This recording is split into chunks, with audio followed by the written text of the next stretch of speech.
Yo, what is going on, guys? It is CrownCuber here, and in today's video I'll be critiquing CrownCuber's average of 5.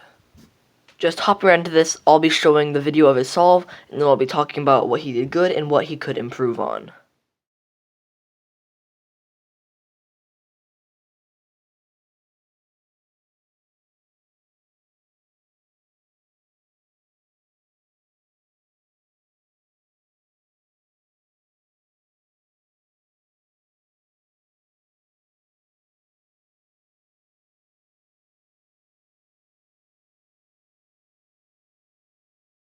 Alright, now after that solve, I noticed that you don't really like to solve the cross on the bottom, but I highly recommend you should start learning that because just because it does limit your cross to F12 transition, because if you're solving like this, you can't really see what's up here, and it limits you to not being able to see what you're going to do next, which causes long pauses.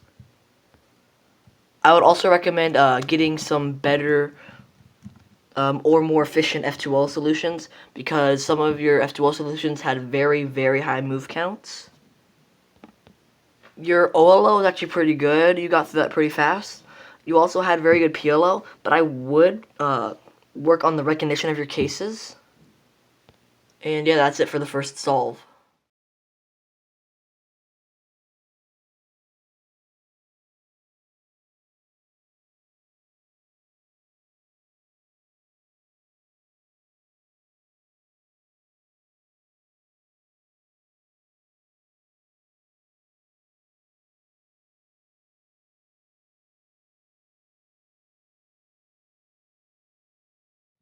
Alright, on your second solve, what I'd recommend is less rotations during cross, and once again, by trying to solve that cross on the bottom, rather than doing rotations after you're done with your cross, it greatly benefits your cross to F2L transition.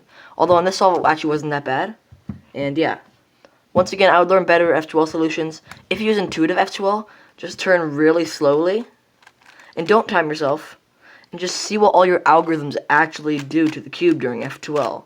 And then from there, you can see like how to improve it and what you can do better on them to improve. Yeah.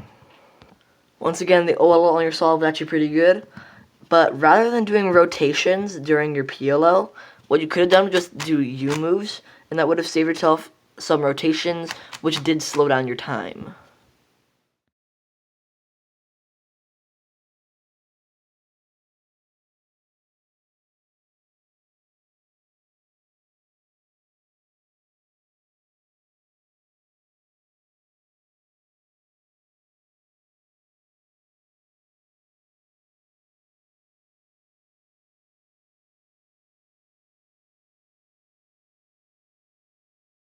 Alright, now getting onto the third solve.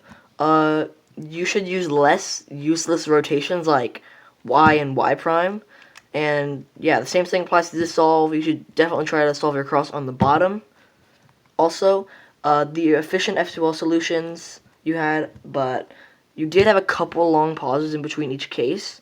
What I recommend doing for this is looking at an F2L case. Like, I'll set this up really quick.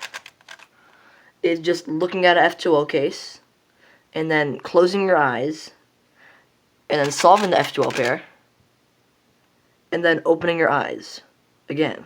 So this forces you to do the F2L case without looking at what's actually going on. If you apply this to your real solves, you can look at your next F2L pair while performing your other one. You had very good OLL, although I would, once again, work on recognition just so there aren't much long pauses at all. You also had a really good PLL, although you need to work on your recognition of the case as well.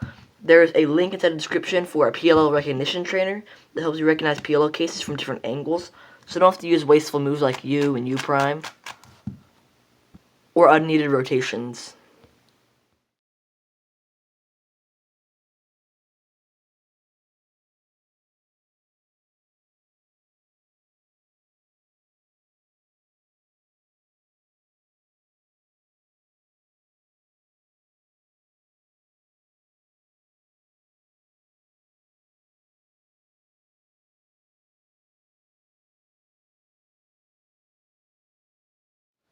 Alrighty, now getting onto your fourth solve, like the rest of your solves, you solved the cross on the sides rather than on the bottom, which did limit your cross to F2L transition.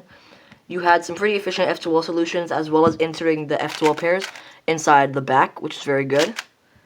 But you did have one or two major pauses inside there, so once again, I would work on just closing your eyes and then doing your F2L and opening them again, just so you're not focusing on what you're doing, but looking ahead into your next one. And then, yeah. So, you had some pretty fast OLO recognition and performance. That was really good. But on PLO, let me sit this up really quick. You ended up doing a U2 move, because you had a U-perm just like this. You ended up doing a U2 move, and then a double rotation.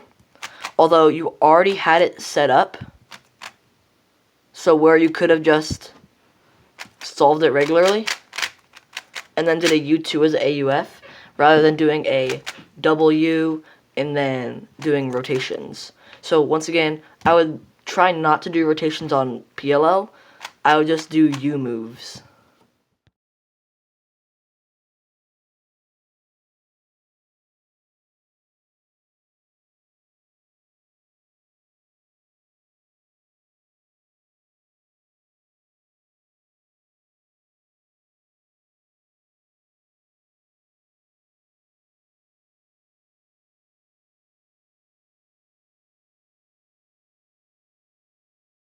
Alright, on your fifth solve, you solved half the cross on the left side, and then you did a rotation to finish the cross on the bottom.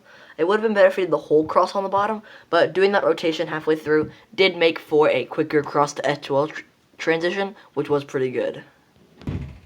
Your F2L algs were pretty efficient, although in this particular solve, you did rotations, like you had it just like this, but you did rotations, and then inserted them into the front. When what you could have just done is just inserted them inside the back and saved yourself a couple rotations. So, I would work on doing F2O with little to no rotations and stuff like that. Once again, your OLL recognition and performance was fast once again. You're actually pretty good at OLL. Although, when you tried to recognize a PLL, it took you almost 3 seconds. So I would definitely work on that with the Cube Skill PLL trainer that's inside the description below. Alrighty, well that wraps it up for today's video. Hope you guys enjoyed. If you did, make sure to leave a like as well as subscribe, and I'll see you guys in the next video.